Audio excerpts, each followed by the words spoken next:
Hello and welcome to History with Jackson.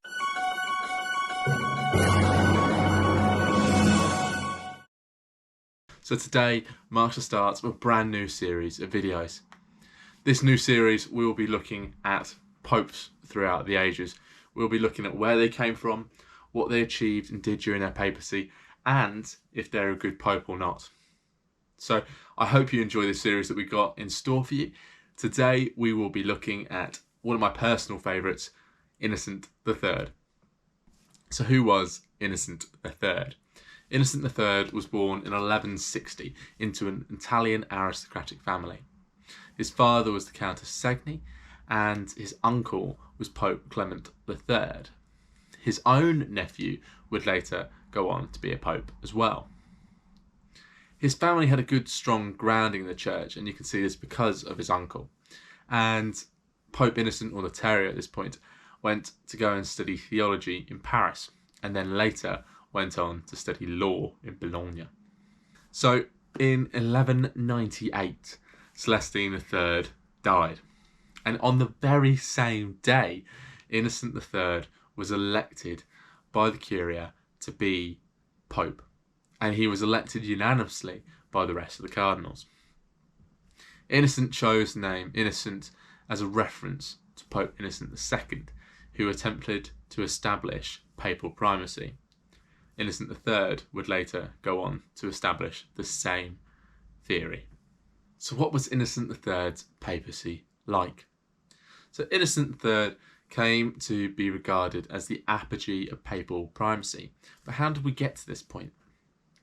So throughout most of his papacy, Europe was in turmoil, and particularly at the beginning. Within 2 years of his ascension to the papacy, the Holy Roman Emperor died. This left a power vacuum across Europe. The Byzantium Empire was also in turmoil too, leaving the Pope with no rivals to power across the entirety of Europe.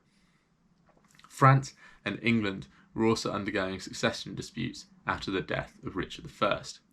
Therefore, the papacy was the only strong and stable power across Europe, and Innocent III moved to fill these voids really within these countries.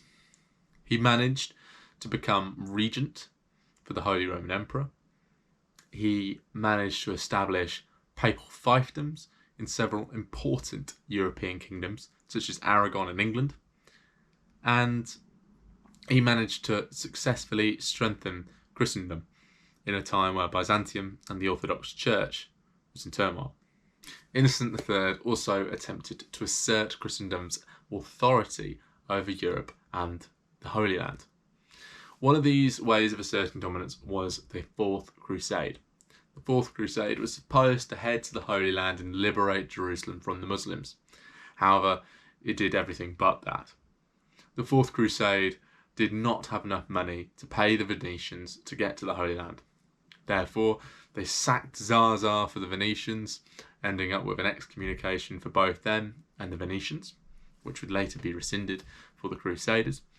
And then they'd go on to sack Constantinople and thoroughly destabilised the Byzantium Empire, and leading to its gradual decline. They did not make it to the Holy Land, and they did not liberate Jerusalem.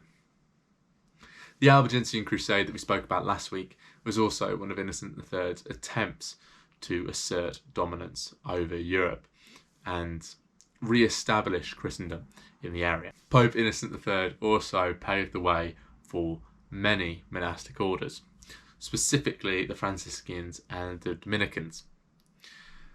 Innocent III allowed St. Francis of Assisi to establish the Franciscan monastic order, which became very popular across Europe, very rich as well, and he also put the wheels in motion for the Dominican order to be established by Pope Honorius III.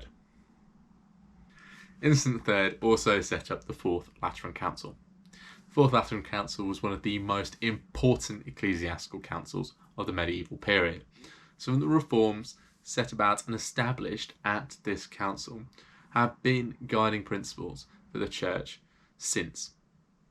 this council also set upon huge restrictive measures upon Jews and Muslims in Europe, and it called for the Fifth Crusade to occur in 1217. On his way to reconciling the two warring cities of Pisa and Genoa, and whilst planning the Fifth Crusade, Innocent III died, and it's thought that he died from a bout of malaria. His successor was Pope Honorius III, who would continue some of these policies of innocence. Innocent III has been considered the height of papal power throughout his papacy. So was Pope Innocent III a good pope? Yes, he was. He was able to successfully steer Christendom and the papacy through a very difficult time in European history. He was able to successfully deal with the Holy Roman Empire and successfully deal with some of the most troublesome kings in Europe, particularly King John of England.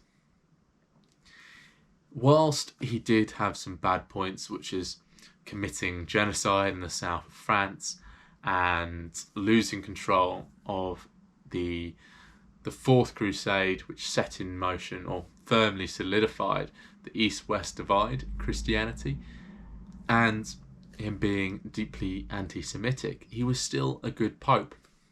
His anti-Semitism wasn't out of character for the time. Edward I would later go on to exile all the Jews from England. We can see that he was a good, strong pope. And that was the question, was he a good pope? Whilst some of his views are rather unsavoury for us today, we cannot judge the views and the morality of the past on today's values. But the answer is yes, Innocent III was a good pope. So thank you very much for watching today. I'm really excited to get stuck into this new series on popes. Something that I want to try out for a while. It's something a little bit different from dictators as well. And of course, I would like to recommend a couple of books. I'm going to be using these books throughout the course of the series, so I will recommend them again at the end of each video if you missed them or you haven't watched another one. So firstly is The Popes, A History by John Jules Norwich. This book goes into detail on most of the popes throughout history. It's really quite interesting. It's really easy to read. They're very small sections. And I really enjoy this one actually. It's a really fun book and I thoroughly recommend this one. The link for this will again, as usual, be in the bio. Now, this next book is probably the biggest book I have on my shelf in my personal library. It is A History of Christianity by Diarmaid MacCulloch. It is a great book. It really easily breaks down sections of history. I've used it for several essays. So it breaks things down into time periods and different themes as well. So I've used this to look at the Albigensian Crusade, right up until Pope John Paul II. So it really does cover most things. So yeah, I definitely recommend this, and I'll recommend this. So yeah, they'll both be in the bio for you to go and check out yourself. In the meantime, I hope you have a nice week. If you haven't already, please like, follow and subscribe, and I will catch you guys next week. Thank you very you're kidding me.